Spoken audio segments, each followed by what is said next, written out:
Well, thank you, Speaker. I'm grateful for this opportunity to address the House today on an urgent question of foreign policy. After people have enjoyed more than 3 decades of political independence with their own self-governing democratic institutions, another power has just invaded their territory with the clear stated intention of ending self-government for these people and incorporating the territory in question by force. The aggressor has framed this attack as being a military operation instead of an invasion and has described the independently constituted defense forces of this area as being a terrorist entity. This double-speak barely covers the naked desire of this invading force to reassert 19th century norms of aggression and to replace diplomacy and the international rule of law with violence and the rule of power. I could be, but in this case I am not, describing the Putin regime's illegal invasion of Ukraine. At least in the case of Ukraine, the fundamental right to self-determination of peoples and the essential illegitimacy of efforts to change the status quo by force were widely accepted. Russia's brutal invasion rightly provoked a significant international response, and the invasion was widely understood as a fundamental attack on freedom, democracy, human rights, and the rule of law. But today I'm not speaking about Ukraine. Rather, I'm speaking about the brutal assault of Azerbaijan's forces on the self-governing territory of Artsakh, also known as Nagorno-Karabakh. The sad reality is that while the aggression of the Azerbaijani state bears many features in common with Russian aggression, many Canadians are probably completely unaware of this conflict. This needs to change. While Neville Chamberlain could refer to the question of Czechoslovakia as a quarrel in a faraway country between people of whom we know nothing, his ignorance did not make Czechoslovakia any less important. There are differences between Azerbaijani aggression and Russian aggression, but there are also similarities. And my hope in moving this concurrence motion today is that our discussion will confront the relative lack of consideration of this important issue. I raise this issue most from concern for the people directly affected, but I also raise it because the principle of peaceful resolution of conflict and respect for fundamental human rights needs to be established in every case, not just in cases that happen to be the most high profile. And after you have heard this story of these 120,000 people, I hope you will be able to consider more action and response as well. So here is the background. Following the breakup of the Soviet Union, Armenia and Azerbaijan went to war over a disputed area which had previously, according to Soviet-era internal borders, been within Azerbaijan, but whose population were nonetheless overwhelmingly ethnically Armenian and Christian and enjoyed official autonomy during the Soviet period. Following the first war, the First Nagorno-Karabakh War, this territory became de facto independent and set up its own institutions, though it maintained close relations with Armenia, was still claimed by Azerbaijan, and was still seen by much of the international community as technically constituting Azeri territory. In effect, the Armenian side won that war, and in addition to establishing de facto independence for Armenia, established a buffer zone which provided, de facto independence for Artsakh, established a buffer zone which provided secure linkage between Artsakh and Armenian territory. Such a buffer zone prevented the possibility of Artsakh being blockaded, but it also led to many ethnic Azeris becoming victims of displacement, a situation which required resolution. I think it's important to note large numbers of displacement on both sides during the First Nagorno-Karabakh War, much larger on the Azeri side, and that there were a variety of atrocities committed for which there can be no excuse. Now, the conflict over Artsakh or Nagorno-Karabakh was the subject of sporadic conflict and much debate and negotiation between the First Nagorno-Karabakh War in when the First Nagorno-Karabakh War ended in 1994 and the start of the Second in 2020. The dispute over the core territory of Nagorno-Karabakh hinges on a certain tension between two established principles of international law. These are the principles of territorial integrity and of the right of self-determination. Territorial integrity, the principle asserted by the Azerbaijani side, is the idea that a state's existing territory should not be interfered with and that states have a right to defend their existing territory.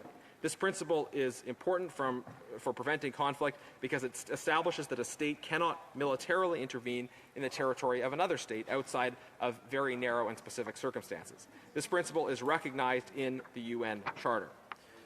Of course, an extreme interpretation of the principle of territorial integrity, read in isolation from other principles of international law, could be read to say that borders should never change, and that historical borders established with no regard for the preferences of the people within them should nonetheless be maintained regardless of anything else. Such an extreme application of this principle would, in effect, justify the continuation of all forms of colonialism and domination that had managed to survive up until the point at which that principle was promulgated. Fortunately, in real-world international law, we don't apply this one principle of territorial integrity in isolation from other important concepts, such as the Genocide Convention, which establishes a responsibility to act and protect people at risk of genocide, and the principle of the right of self-determination of peoples in general. I'll come back to the issue of genocide, but I want to speak first on this issue of the right of self-determination. Self-determination is the fundamental idea that all human beings, bearers of inherent and immutable human dignity, have a right to play a role in directing the political community that they are a part of. A people should not be compelled against their will to be part of a political community. Rather, their membership in a political community should be the result of collective choice. In this particular instance, those who defend Artsakh assert the simple idea that this area's population should be able to collectively determine their own future and should be able to decide on whether they wish to be part of Azerbaijan or not. They should be able to make that decision through their elected representatives, free from violence, intimidation, or coercion. The notion of a right to self-determination does not entail the presumption that a particular community would or should pursue independence or would or should pursue association with another state purely on the basis of ethnic or religious commonality. It is quite reasonable that a people might choose to be part of a multi-ethnic, multilingual state, or on the other hand, choose to pursue independence from another state with whom they nonetheless share the same language, religion, or ethnic characteristics.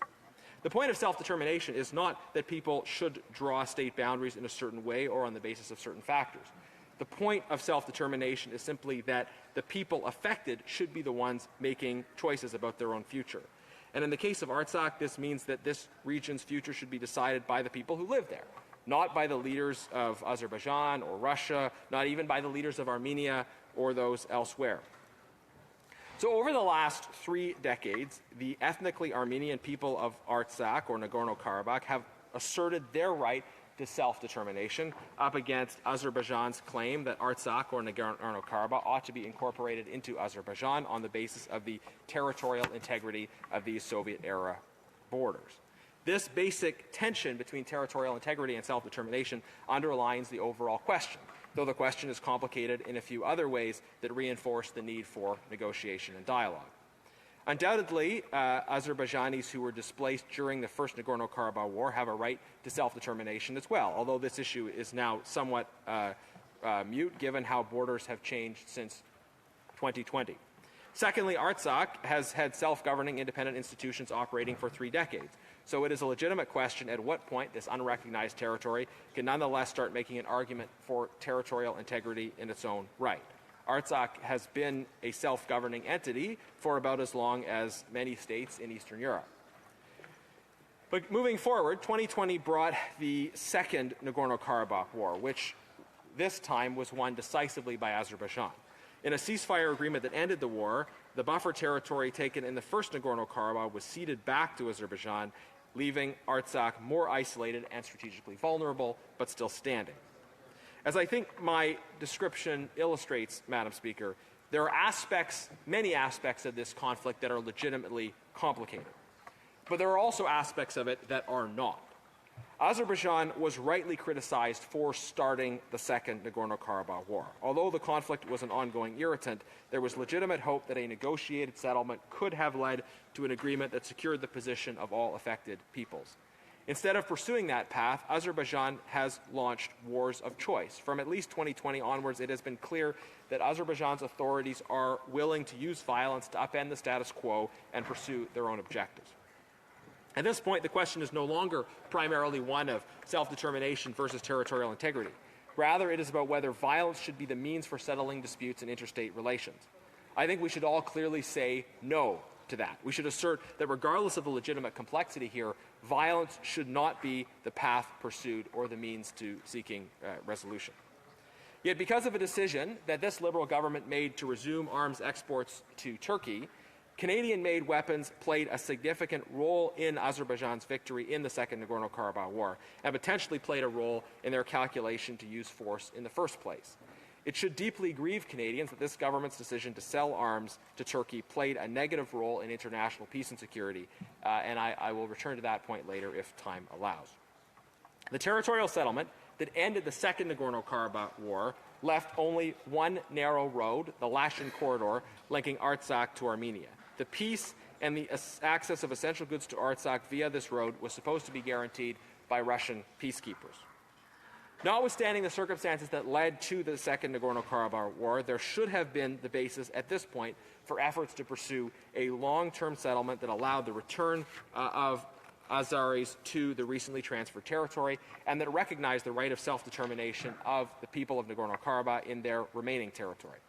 But the advances made during the Second Nagorno-Karabakh War were sadly not good enough for the Azerbaijani government, which has continued to insist on their right to incorporate by force any people, no matter how unwilling, that fall within the parameters required to make an argument based on territorial integrity. Madam Speaker, further to this point, I think a good way to understand the initial question of self-determination versus territorial integrity is by analogy to the relationship of a married couple. Generally speaking, in most cases, we might hope to see the preservation of the integrity of an existing marriage. It's nice when a couple can stay together. Different individuals would likely identify different thresholds at which they believe other factors might outweigh the importance of marital integrity, but all other things equal, it's nice to keep the family together. But on the other hand, a general belief in the general desirability of couples staying together is not the same as a belief that people should be forced to stay together, even if they are victims of violence and abuse. The fact that two people have a lot of history together clearly does not mean that one partner should be able to force the other to remain against their will. In geopolitics, when I hear arguments that assert the right of one region or people to dominate another purely on the basis of historical borders or relationships, it rings to me like the ravings of an abuser demanding continuing access to their victims. Centuries of Russian domination of Ukraine do not create some right for Russia to continue to dominate Ukraine in the present. Ukraine may choose her own path. And the same principle ought to apply to Artsakh. Past domination does not justify future domination when the relationship is clearly not voluntary or consensual. When it comes to prospective independence or separatist movements in general, while generally speaking breaking up existing states is not a desirable thing, states should preserve themselves and their integrity through persuasion and through the consensual building of common endeavor, not through violence directed at those who prefer and argue for a different path. Madam Speaker, following the Second Nagorno-Karabakh War, rather than accept the ceasefire agreement, the regime in Baku engineered a blockade of the Lachin corridor, which disrupted the flow of essential goods into Artsakh and caused great hardship for people living there. The objectives of this blockade have since become very clear. Following the start of this blockade last December, the Canadian Foreign Affairs Committee chose to hold emergency hearings on the situation. Here at length is what we heard from Robert Avitsin, Artsakh's representative in Washington. He said, on December 12th of last year, a group of Azerbaijanis blocked the only road connecting Artsakh with Armenia and the world. The lives of an estimated 120,000 people have been severely worsening. Children and adult medical patients remain in critical condition and are suffering in hospitals from a lack of supplies and treatment outside the Republic. People have died as a result. Grocery shops and markets are almost empty. The Red Cross and peacekeepers supply a fraction of the required products and medicine. A shortage of food has led to the closure of schools and other educational institutions across the area. To elevate the suffering, the Aliyev regime has cut the supply of natural gas and sabotaged and blocked the repair of high-voltage power lines, which provide much of our electricity. This is a humanitarian crisis caused not by an economic downturn, a global pandemic, or a natural disaster. This is rather a political disaster. Aliyev wants to decide who can live and who must die. It is a political disaster if, in the 21st century, we witness medieval cruelty by a repressive regime against people whose only crime is the desire to live in freedom, democracy, and dignity. Madam Speaker, we heard other harrowing testimony, and this was way back in January, which nonetheless did not impel stronger action by the international community or even by the Canadian government.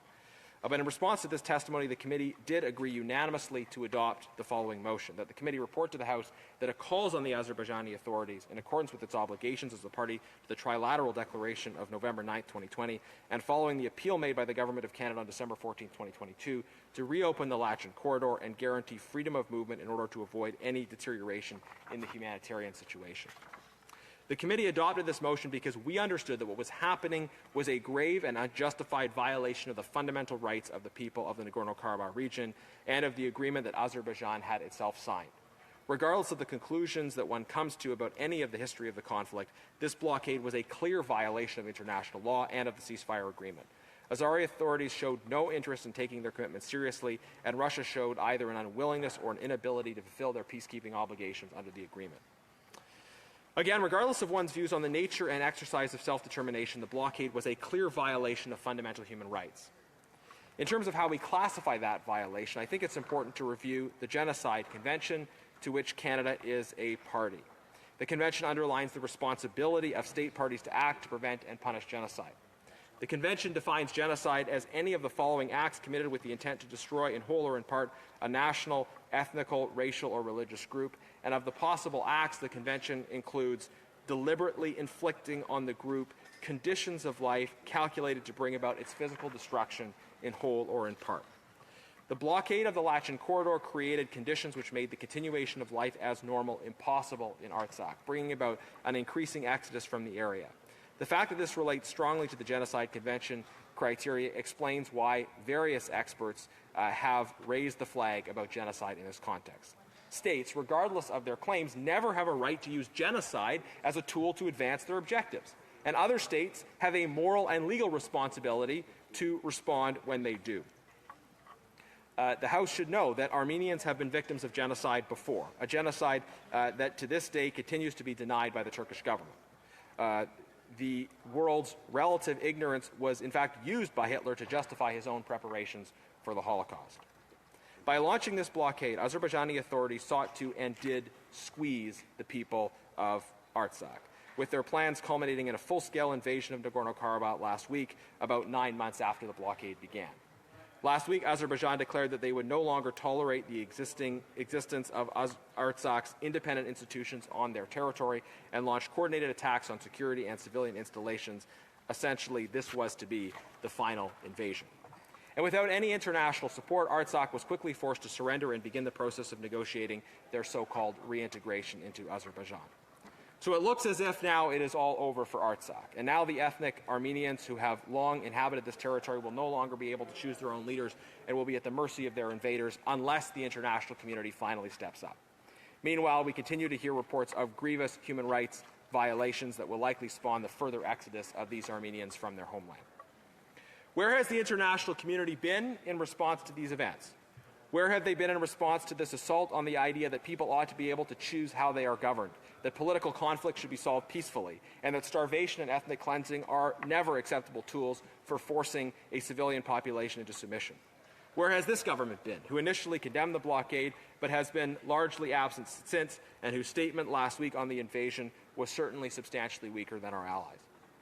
This invasion took place during the operation of the UN General Assembly. Where was the world? While keeping the focus on human rights, I think it is important to underline also the strategic implications of what has happened. Armenia has historically been an ally and partner of Russia, reflecting the fundamental reality of how challenging Armenia's neighborhood is, landlocked and surrounded by, among others, Turkey, Azerbaijan, and Iran. But Armenia has recently been making a series of welcome moves to align instead with the global community of free nations. This is natural from a values perspective. Unlike its neighbors, Armenia is a free democracy. Armenia has given humanitarian aid to Ukraine. The First Lady of Armenia has recently visited Ukraine. And Armenia made the point that they are not Russia's ally in the war with Ukraine. Ominously, Russia said they took note of Armenia's stand in this regard. And just before the final invasion of Artsakh, the U.S. and Armenia held joint military exercises. So what's happening here? Armenia appears to be moving more into the Western camp of nations. And in response, Russia appears to have greenlit or allowed Azerbaijan's aggressive action against Armenians in Nagorno-Karabakh. Yet, in spite of the fact that this invasion may have been impacted by Armenia's outreach to the Western camp, we in the West have entirely failed to show ourselves a good reciprocal partner. And this sends a terrible message to any would-be allies that even if they would like to execute a strategic pivot away from the Russian sphere of influence to the community of free nations, that we may not have their back. This is the wrong and a dangerous message. So, Madam Speaker, adopting this concurrence motion at this time is in certain respects late to the game, because the motion, of course, does focus on the blockade. The invasion has now overtaken these issues. But it is critical for the House to speak on this. So much hangs in the balance. The fundamental rights of the people of this area the importance of preventing another Armenian genocide, and the need to show all nations that we will do what we can to support free people seeking to exercise self-determination and disentangle themselves from Russian influence. I hope this motion will have the support of this House, and then that we will do more to stand for freedom and justice against violence and aggression and for a peaceful international rules-based order. Thank you.